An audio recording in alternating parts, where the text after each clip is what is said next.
Welcome to the Vault of Lost Tales, where we revive the chilling and adventurous short stories from the 19th and early 20th centuries. Tune in later this week to the Vault of Lost Tales podcast for a deeper discussion into today's story. Jules Verne, 1828 to 1905, was a French writer, playwright, and visionary, widely considered one of the pioneers of science fiction. Born in Nantes, France, to a bourgeois family, Verne was initially expected to follow in his father's footsteps and become a lawyer.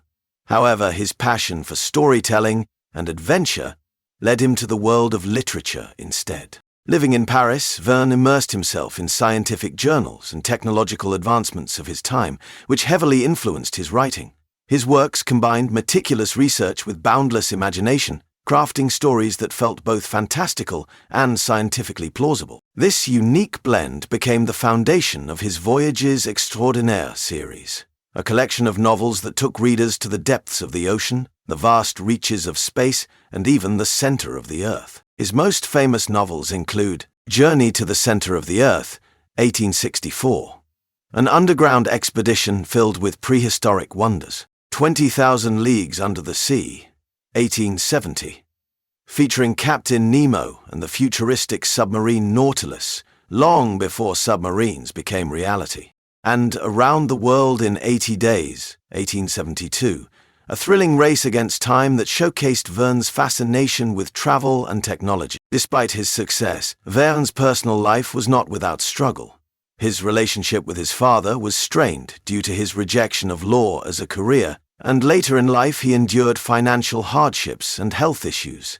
A failed assassination attempt by his mentally ill nephew left him with a lifelong limp. Still, Verne never stopped dreaming of the future. His later works continued to explore ideas of aerial travel, skyscrapers, and even television-like news services, concepts that would become reality long after his death. The short story 2889 is a work believed to be written by his son, Michael Verne. However, the concepts are based on his father's ideas. The owner of the New York Herald supposedly asked Jules Verne to write a short story, projecting what life would look like in 1,000 years. If this story was written by Jules Verne, it would be one of his few short stories, and the only one first written in English. This story takes place on September 25, 2889, and follows a very influential media empire. This story is a perfect example of his forward-thinking imagination, predicting a world of rapid news dissemination, flying vehicles, and scientific advancements shaping everyday life. More than a storyteller, Jules Verne was a prophet of progress, inspiring generations of readers, scientists, and explorers to push the boundaries of what is possible. Next on Vault of Lost Tales, the adaptation of 2889. In the year 2889, mankind lives in a realm of perpetual marvels.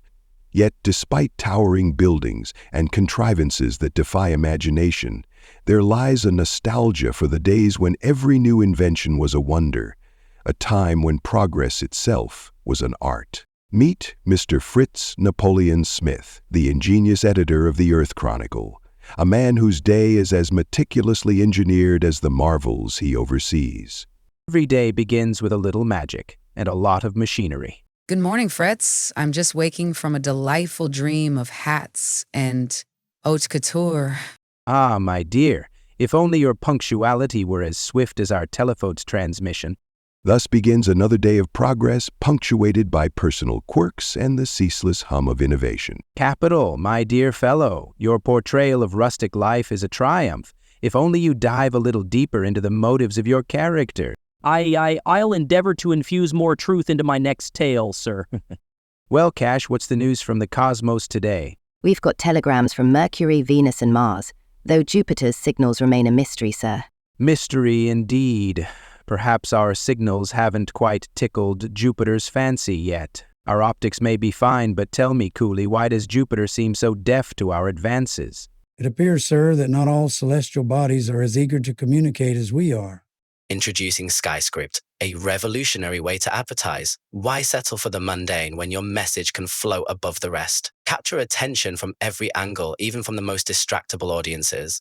SkyScript, where your brand reaches new heights. SkyScript, the future of advertising. Call now to schedule your free consultation. If only the Earth Chronicle would champion our cause, sir, perhaps then Britain might regain her lost pride. Ambassador, you complain of lost provinces, yet all that remains is Gibraltar. I'm afraid some losses are too permanent, even for our modern age. It seems spares no nation from its whims.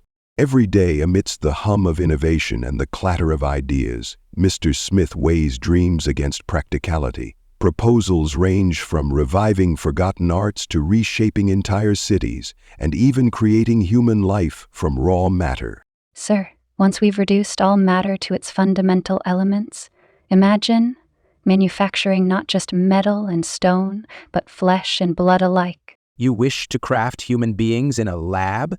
Bold, indeed, but every great leap begins with a spark of daring. But the pinnacle of the day was yet to come, a challenge to the very boundaries of life and death.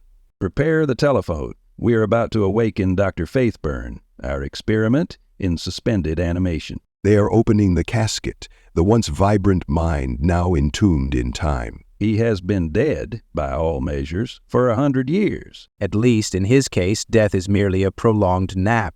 Now let's not keep the world waiting any longer. Introducing the latest marvel in modern travel, the pneumatic tube transit system. Travel at lightning speeds of up to 1,000 miles per hour without breaking a sweat. Why waste time on slow coaches or noisy steam carriages? With the pneumatic tube transit system, arrive at your destination before your tea goes cold. Even Mrs. Smith, wife of the esteemed Fritz Napoleon Smith, wouldn't travel any other way. The pneumatic tube transit, swift, stylish, superior. Why wait for tomorrow's travel today? In a world where every day is a symphony of invention and enterprise, even the simplest act becomes a marvel. For Mr. Smith, the burdens of leadership are lightened by moments of humor, humanity, and the endless promise of progress. So flows a day in the life of the Earth Chronicle's editor, a life that mirrors the ceaseless march of time and invention. In the year 2889, progress is not just a concept, but a living, breathing reality. Don't forget to like, subscribe, and share your thoughts below.